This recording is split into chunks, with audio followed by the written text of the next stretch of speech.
Rádio France Internacional, emissões em língua portuguesa, são 18 horas aqui em Paris, 17 horas em Luanda. Stephanie Palma. Bem-vindos à segunda emissão da RFI em português desta quinta-feira, 30 de junho. A marcar a atualidade, a Amnistia Internacional denuncia crimes de guerra em Mariupol, na Ucrânia. Em Cabo Verde, a extinção da Comissão de Direitos Humanos tem gerado controvérsia no país e o primeiro-ministro já se pronunciou sobre o assunto. Estes e outros títulos a desenvolver já a seguir no bloco informativo sob comando técnico de Duško Sekelic. O jornal começa agora. Fique desse lado. RFI, as vozes do mundo. Começamos este noticiário com a atualidade internacional. A Amnistia Internacional denunciou hoje em relatório crimes de guerra cometidos pela Rússia, em março, a quando do bombardeamento do teatro de Mariupol, no sul da Ucrânia. Bruna Coelho é gestora editorial desta ONG em Portugal. Este relatório é o resultado de uma investigação muito extensa. A investigação esteve em curso desde o dia do próprio bombardeamento, portanto, o dia 16 de março até dia 21 de junho. Foi detalhada, houve, por exemplo, vistoria de provas digitais, a análise de 52 testemunhos em primeira mão.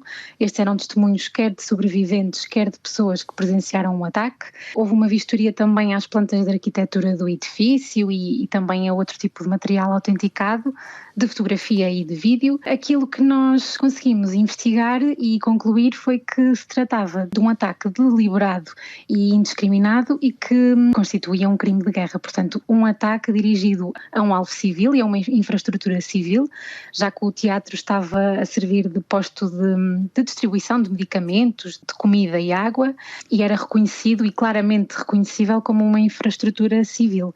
Também pelos sinais que tinha no seu exterior, nomeadamente a palavra crianças, que estava escrita no chão e era visível mesmo de algum avião que sobrevoasse a área e que indicava claramente que existiam pessoas no interior do edifício e crianças. O que é que preconizam que se faça? Numa guerra tem que se garantir que os alvos civis não são atingidos e isto já tem vindo a ser desrespeitado ao longo deste conflito, já vimos em casos anteriores, como por exemplo em Chernihiv, e como ao longo desta investigação em nenhum momento foi provado que o teatro estivesse a ser utilizado pelos militares, era um objeto civil, com civis que estavam neles abrigados, isto faz dele um ataque deliberado. E aquilo que a Amnistia Internacional pede é que, como este ataque procurou deliberadamente visar civis, pede que o Tribunal Penal Internacional e todos aqueles que têm jurisdição sobre este tipo de crimes cometidos durante o conflito, que investiguem este crime de guerra. As palavras de Bruna Coelho, gestora editorial da delegação da Amnistia Internacional em Portugal, entrevistada por Miguel Martins. Entretanto, terminou hoje a cimeira anual da NATO, que teve lugar em Madrid, com o presidente francês Emmanuel Macron a manifestar apoio à Ucrânia e também à adesão da Suécia e da Finlândia à Aliança Atlântica. Elton Aguiar traduz-nos aqui o presidente francês. Se o continente europeu já não está em paz, a Aliança Atlântica, no entanto, não está em guerra. A Rússia é a única responsável por esta guerra. Não está em causa uma guerra entre o Ocidente contra o resto, mas a França, os seus aliados e os parceiros europeus estão apenas de um lado, da paz, da democracia e do respeito do direito internacional. Hoje, é a Ucrânia que os defende com todas as suas forças. Ela não faz parte da NATO, o artigo 5 não se aplica. Mas o combate que ela está a levar a cabo para se defender é o nosso. Isso tem impacto na nossa segurança. Apoiaremos a Ucrânia enquanto for necessário. Outra decisão tomada nesta cimeira diz respeito à adesão da Suécia e da Finlândia à NATO. Esta decisão permitirá reforçar a sua segurança face à ameaça na sua vizinhança imediata e permitirá igualmente contribuir de maneira significativa, tendo em conta as capacidades desses parceiros, para a nossa postura coletiva e segurança europeias. A nossa postura coletiva e nossa segurança europeia. Esta quarta-feira terminou o julgamento dos atentados do 13 de novembro de 2015 de Paris e Saint-Denis, que fizeram 130 mortos e centenas de feridos. Salah Abdeslam, considerado como o único elemento vivo do comando que levou a cabo os ataques dessa noite, foi condenado à prisão perpétua, sem qualquer possibilidade de libertação antecipada. Karina Branco, que acompanhou todo o processo, faz-nos o relato. Foi perante uma sala de audiências repleta, com centenas de vítimas e familiares, assim como dezenas de advogados, que o presidente do coletivo de juízes leu a sentença. Jean-Louis Perriès avisou que não iria ler as 120 páginas do dossiê e que daria diretamente os excertos quanto às acusações e às penas para os 20 arguidos. Começou com Salah Abdeslam, o único elemento vivo do comando que perpetrou os ataques de 13 de novembro. Como requerido pela Procuradoria, o francês de 32 anos foi condenado à prisão perpétua sem qualquer possibilidade de redução de pena a termo. Um alívio para Patrícia Correia, que perdeu a filha Priscília no Bataclan. Salah Abdeslam nunca vai sair da prisão. Isto é uma coisa que sou muito aliviada, sim. Isto é uma coisa muito importante. Apesar de ter sido feita justiça, para Sandrine, sobrevivente do atentado no Bataclan, fica simplesmente o sentimento de tristeza.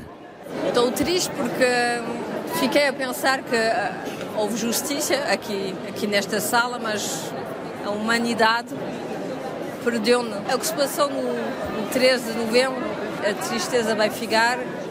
E agora, Sandrine, o julgamento acabou, vai poder, entre aspas, passar a outra coisa? Sim, já previ ir embora um bocado de férias para mudar um bocado as ideias e passar a outra coisa. Passar a outra coisa, se possível.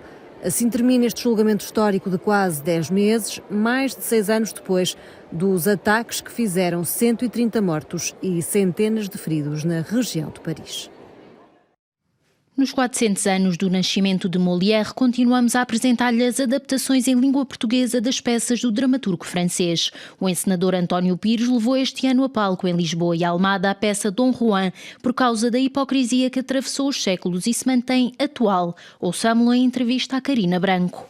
É um clássico e os clássicos têm esta característica de transportarem temas da humanidade para todo o sempre.